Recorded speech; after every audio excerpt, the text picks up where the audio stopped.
자, 2차 세계대전에 대해서 얘기를 하겠습니다. 한국사 시간이 맞습니다. 일제시대 30년대, 40년대 통치 방식을 이해하기 위한 사전 작업이다라고 생각을 하면 될 것 같아요. 국제 정세를 알아야 30년대, 40년대 일본의 정책과 그리고 우리나라 독립운동의 방향성이 이해가 되기 때문에 이걸 사전적으로 얘기를 하는 거니까, 이게 세계사 내용이잖아 하고 이제 무시를 하고 제대로 안 들으면 나중에 그 뒤에 부분을 배울 때 조금 헷갈릴 수 있어요. 자, 세계대전은 2차 대전은 이 1929년 대공황 발생부터 배경이 된다고 얘기할 수 있어. 1차 대전 이후에 세계 경제 중심 국가는 미국이 됐어. 이제 영국이 세계 최고 국가가 아니고 1차 대전 이후에는 명실상부 미국이 최강 국가가 됐는데, 이 미국에서 1929년에 주식 가격이 대폭락하면서 대공황이 시작이 됩니다. 그리고 이 대공황은 미국에서 일어났기 때문에, 세계 경제 중심이었던 미국에서 일어났기 때문에 전 세계로 퍼져나갔지. 그래서 많은 기업이 파산하고 실업자가 급증하고 무역 규모가 축소된다. 그러니까 전 세계가 다 경제가 안 좋아진 거야. 그것도 엄청나게. 자, 그래서 각 국가들은 대공황에 대해서 대응을 해야겠지. 그래서 미국 같은 경우에는 달러 블록을 만들어. 그래서 뉴딜 정책을 추진하게 되는데, 사회 간접 자본을 확충한다. 예를 들면 토목공사를 많이 한단 말이야. 옆에 사진이 보이죠? 후버댐이라는 아주 거대한 댐을 만드는 게 대표적인 거지. 그래서 국가에서 필요한 댐이라든지 혹은 뭐 고속도로, 철도, 공항 이런 사회 간접 자본들을 엄청난 비용을 투자해서 건설을 하면서, 여기에 들어가는 돈이 그냥 짓고 끝나는 게 아니고 이 건설업계에 종사하는 사람들의 월급으로 가고, 그 건설업계 종사하는 사람들이 월급이 많아지면 다른 데 더 소비를 하고, 그런 식으로 이제 해결을 하려고 했던 거야. 당연히 이런저런 공사를 많이 하니까 고용이 증가가 됐을 것이고, 또 노동자의 권익도 보장한다. 그래서 이때 최저임금이라든지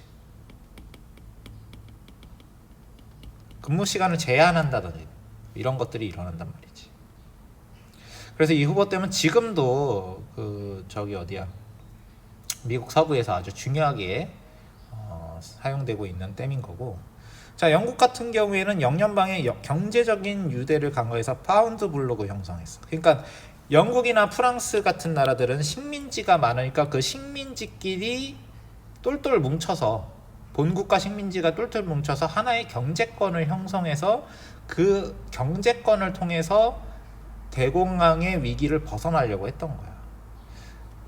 미국 같은 경우에는 식민지가 많지는 않았지만 미국의 영향권에 있는 나라들이 아메리카 대륙에 많았기 때문에 달러 블록을 형성을 해서 또 해결을 하려고 한 거지. 그래서 여기 보면 미국의 달러 블록, 그리고 영국의 파운드 블록, 그지? 이 초록색으로 표시된 지역이 파운드 블록이겠지. 그리고 연두색으로 표시된 지역이 프랑스의 근본이제 블록. 그래서 이 식민지가 많은 나라들은 다른 나라들까지 끌어들여서 경제권을 형성해서 이 대공황의 위기를 벗어나려고 했던 거야. 블록 경제를 형성했다라는 거지. 자, 근데 문제는 독일, 이탈리아, 일본은 나라 힘이 어느 정도는 있긴 있었는데 국내 시장은 작고 식민지가 작아. 그러니까 미국처럼 국내 시장이 어마어마하게 크면 뉴딜 정책 같은 걸 펼쳐서 뭔가 해결을 볼 수 있을 것이고, 아니면 식민지라도 있으면은 뭐 블록 경제라도 형성을 했을 텐데, 얘네들은 이게 좀 아예 없는 건 아닌데, 뭐 국내 시장이 아예 없는 것도 아니고 식민지가 아예 없는 것도 아니지만 아까 봤던 미국, 영국, 프랑스에는 못 미치는 나라인 거지. 그래서 미국, 영국, 프랑스와 같은 방식의 정책을 쓰기가 좀 어려웠어. 그래서 경제 위기가 지속이 됐고, 그 위기 기간에 전체주의가 퍼지게 된다. 그래서 이탈리아는 무솔리니가 파시스트 당의 집권을 해서 1922년에 독재를 시작하는 거고, 전체주의가 시작이 되고, 독일 같은 경우에는 히틀러가 나치당을 만들면서 나치당을 만든 건 아니고 이제 남이 만든 거에 들어가긴 했지, 초기 멤버로. 어쨌든 히틀러는 나치당을 이끌면서 집권하면서 또 전체주의가 독일에 집권을 하게 됐고, 일본 같은 경우에는 군부 강경파 주도로 군국주의화가 30년대에 가속화됐지. 그래서 이 이탈리아, 독일, 일본이 30년대 들어서 전체주의가 확산되는 선봉장이었단 말이야. 그래서 이 세 나라는 미국, 영국, 프랑스가 블록 경제를 형성하니까 또, 자, 아까 지도를 보면 알겠지만 이 지도를 보면 세계 대부분의 국가들이 블록 경제권을 형성해서 담을 쌓았단 말이야. 그러면 일본이나 독일이나 이탈리아 같은 나라들은 이 블록 경제권을 못 뚫어. 다 담을 쌓아놓은 거니까 진출을 못해. 그래서 이들이 어떤 생각을 하게 되냐면 침략 전쟁으로 블록 경제권을 형성해서 경제적으로 담을 쌓았어? 그럼 우린 군사력을 침공해서 우리 땅으로 만들 거야. 침략 전쟁으로 경제 위기를 극복하려고 한 거지. 그래서 이 세 나라가 자기네들끼리 좀 비슷한 처지라는 걸 느꼈나 봐. 그래서 독일, 이탈리아, 일본이 방공협정이라는 걸 맺는데, 방공협정은 공산주의 방어를 명분으로 해서 얘네들이 뭉친 거예요. 근데 공산주의 방어는 이제 당시에 소련이라는 나라가 자본주의 국가에 위협이 됐기 때문에, 만만했기 때문에 이 공산주의 방어를 명목으로 모인 건데 거기엔 크게 관심이 없었겠지. 자, 그 다음에 독일, 이탈리아 두 나라는 강철 조약이라는 걸 맺어서 동맹을 맺게 되고, 여기에 플러스 일본까지 끼게 되면서 삼국 동맹으로 2차 대전의 점검국인 추축국을 형성하게 되지. 이 세 나라가 동맹을 맺게 됐다는 거야. 군국주의, 얘네들의 공통점 뭐야? 일단 군국주의, 전체주의 이런 것들이 집권한 국가고, 그리고 얘네들이 강대국이긴 한데 미국, 영국, 프랑스에 비해서는 못 미치는 후발 국가들이란 말이지. 얘네들은 침략 전쟁으로 뭔가 위기를 벗어나려고 하는 군사주의적 사상을 가지고 있었던 국가들이라는 거. 자, 그래서 결국 이러한 세계 정세의 결과로 2차 대전이 발발한다. 왜? 아까 얘기했듯이 일본, 독일, 이탈리아 같은 추축국들은 자기네들의 경제 위기를 침략 전쟁으로 해결하려고 했던 거잖아. 그럼 그 침략 전쟁을 한두 번 벌어지다 보니까 이게 점점 눈덩이가 굴러가듯이 커져서 세계 2차 대전이라는 거대한 전쟁까지 일어나게 되는 거야. 그러니까 처음부터 야 2차 대전이야 하고 일어난 건 아니야. 근데 막 사소한 침략들이 계속 누적되면서 위기가 고조가 되고 결국 큰 전쟁으로 터지게 됐다는 거지. 자, 그래서 2차 대전은 독일의 폴란드 침공으로 일어나게 되는데, 독일이 폴란드를 침공하기 이전에도 이미 오스트리아를 합병한다든지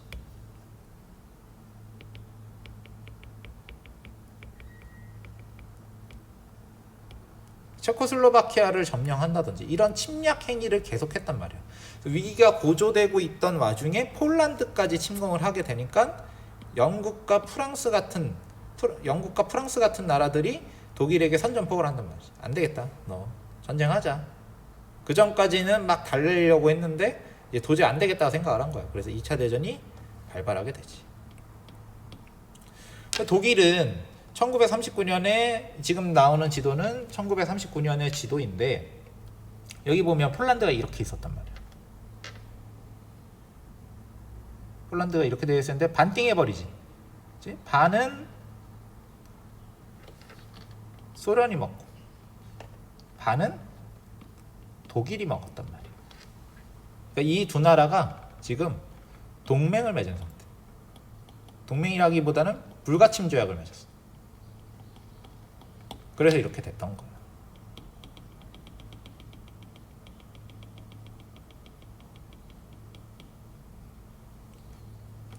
자, 그러다가 40년이 되면 지금 파란색이 추축국의 영토인데 지금 뭐가 바뀌었어?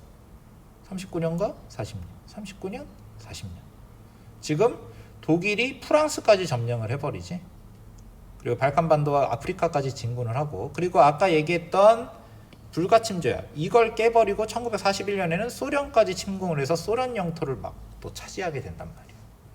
유럽 전선에서는 지금 남아있는 추축국을 제외한 나라는 영국과 소련 정도만 남아있고 소련도 영토를 많이 상실한 상태였던 거지. 그래서 굉장히 큰 위기였다. 이 초반에는.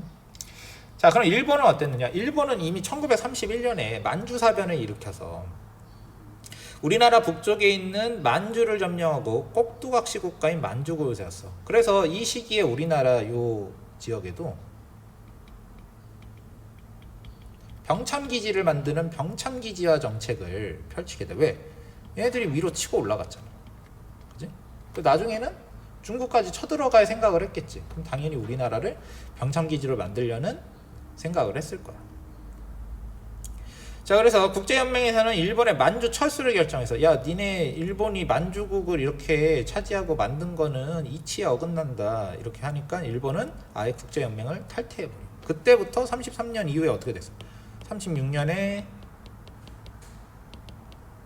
1936년에 방공협정을 맺지. 그 다음에 1940년에는 삼국동맹을 만들어서 이 세 나라가 추축동맹을 형성을 하게 되지. 그러니까 기존에 있었던 국제질서에서 벗어나서 추축국 동맹을 만들게 된 거야. 거기에 계기가 된 사건은 만주사변에서 시작이 된 거죠. 근데 일본은 이 만주사변으로 만주를 차지한 것에 만족하지 않아. 그러니까 얘네들이 지금 만주를 점령하고 일본 땅으로 만든 게 아니고 꼭두각시 국가를 만들거든. 근데 이게 눈 가리고 아웅이라는 거는 모두가 알았던 거지. 그래서 국제연맹에서 야, 일본 니네 만주에서 빠져. 만주국 그거 뭐야, 니네가 만든 허수아비 국가인 거 다 알아. 뭐 그랬다는 거지. 어쨌든 일본은 이 만주국을 만들어서 허수아비 국가로 만주를 통치하는 거에 만족하지 못하고 중국까지 침략을 하게 돼. 중국 본토까지. 그래서 중일 전쟁을 일으켜서 일본이 중국을 전면적으로 침략을 하고, 중국과의 전쟁이 생각보다 길어지니까 일본이 자원이 부족했기 때문에 자원이 많은 동남아를 압박을 했어. 그래서 일본이 동남아시아까지 압박을 하니까 독일이랑 비슷한 거야. 독일도 처음에 무슨 오스트리아 합병하고 체코슬로바키아 합병하니까 그 다음에 폴란드까지 공격하니까 야, 니네 도저히 안 되겠다. 여기도 마찬가지야. 처음에 만주 사변을 일으켜서 만주를 차지했어. 그 다음엔 보다시피 중일전쟁도 일으켜. 근데 중일전쟁에서 끝나지 않고 동남아시아까지 압박을 해. 그래서 미국도 야, 일본에 대해서 뭔가 제재가 필요하다. 그래서 야, 니네 전쟁하려면 석유 필요하지. 이제 니네한테 석유 안 팔아. 이렇게 일본을 압박했단 말이야. 그래서 아까 얘기했듯이 만주국이 여기 있었지. 근데 중일전쟁이 일으키면서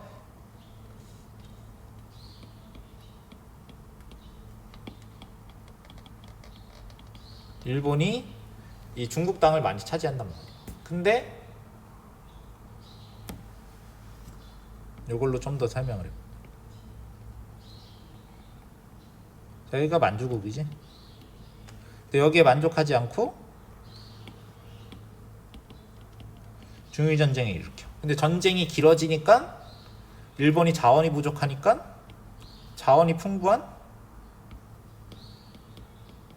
동남아시아 지역을 일본이 압박을 한단 말이죠. 근데 이 지역은 여기는 미국 식민지고 여기는 프랑스 식민지고 여기는 네덜란드 식민지란 말이야. 그러니까 여기를 압박을 하면 당연히 미국이 가만히 있을 수가 없지. 그래서 미국은 일본에게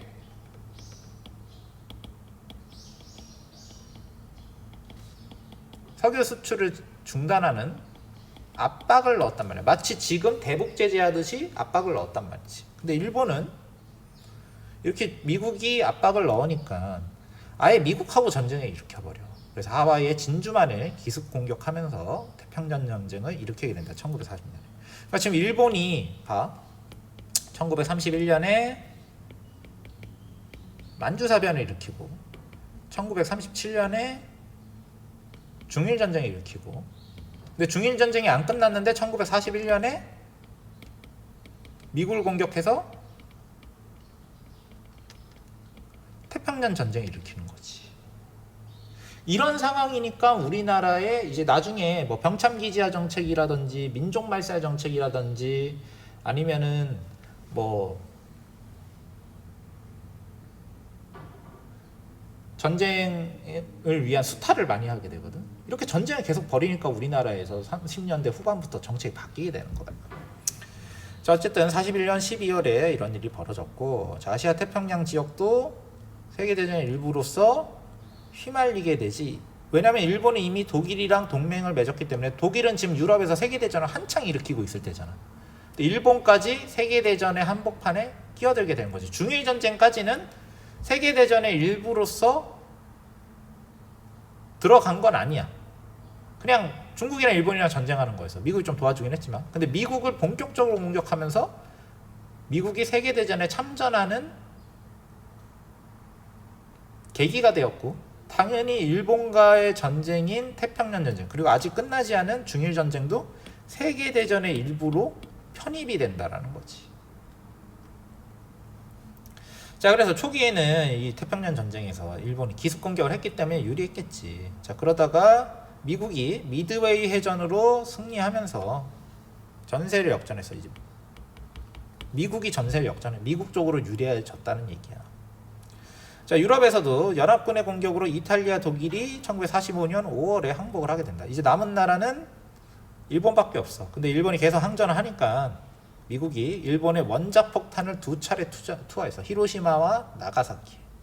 거기에 그 전까지 일본하고는 전쟁을 벌이지 않았던 소련이 일본의 선전포고를 8월 9일에 날려버린단 말이에요. 1945년 8월 6일과 8월 9일에 원자탄 떨어지고 소련이 일본의 선전포고를 해서 8월 9일에 선전포고를 해서 만주 지역을 대대적으로 공격을 하니까 일본은 더 이상 견디지 못하고 무조건 항복을 선언해서 전쟁이 45년 8월 15일에 끝나게 되고, 이날이 우리는 일본이 항복한 날이니까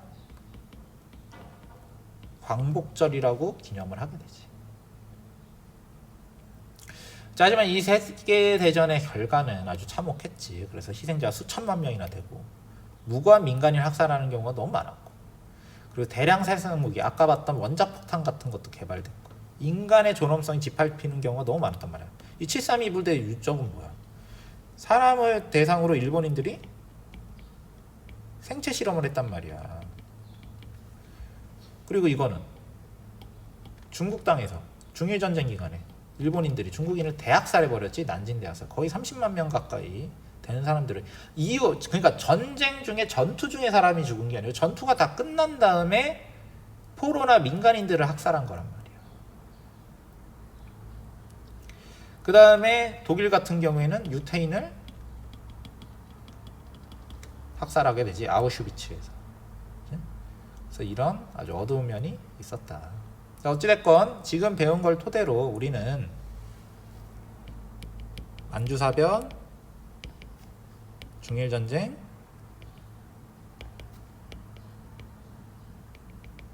태평양 전쟁으로 일본은 계속 전쟁을 확대해서 큰 전쟁을 일으키게 되고, 그 큰 전쟁을 일으킨 결과로 우리가 이제 나중에 배울 병참기지화 정책이라든지 민족 말살 정책이라든지 이런 것들을 추진하게 되는 배경을 우리가 배운 겁니다. 여기까지 하겠습니다. 끝.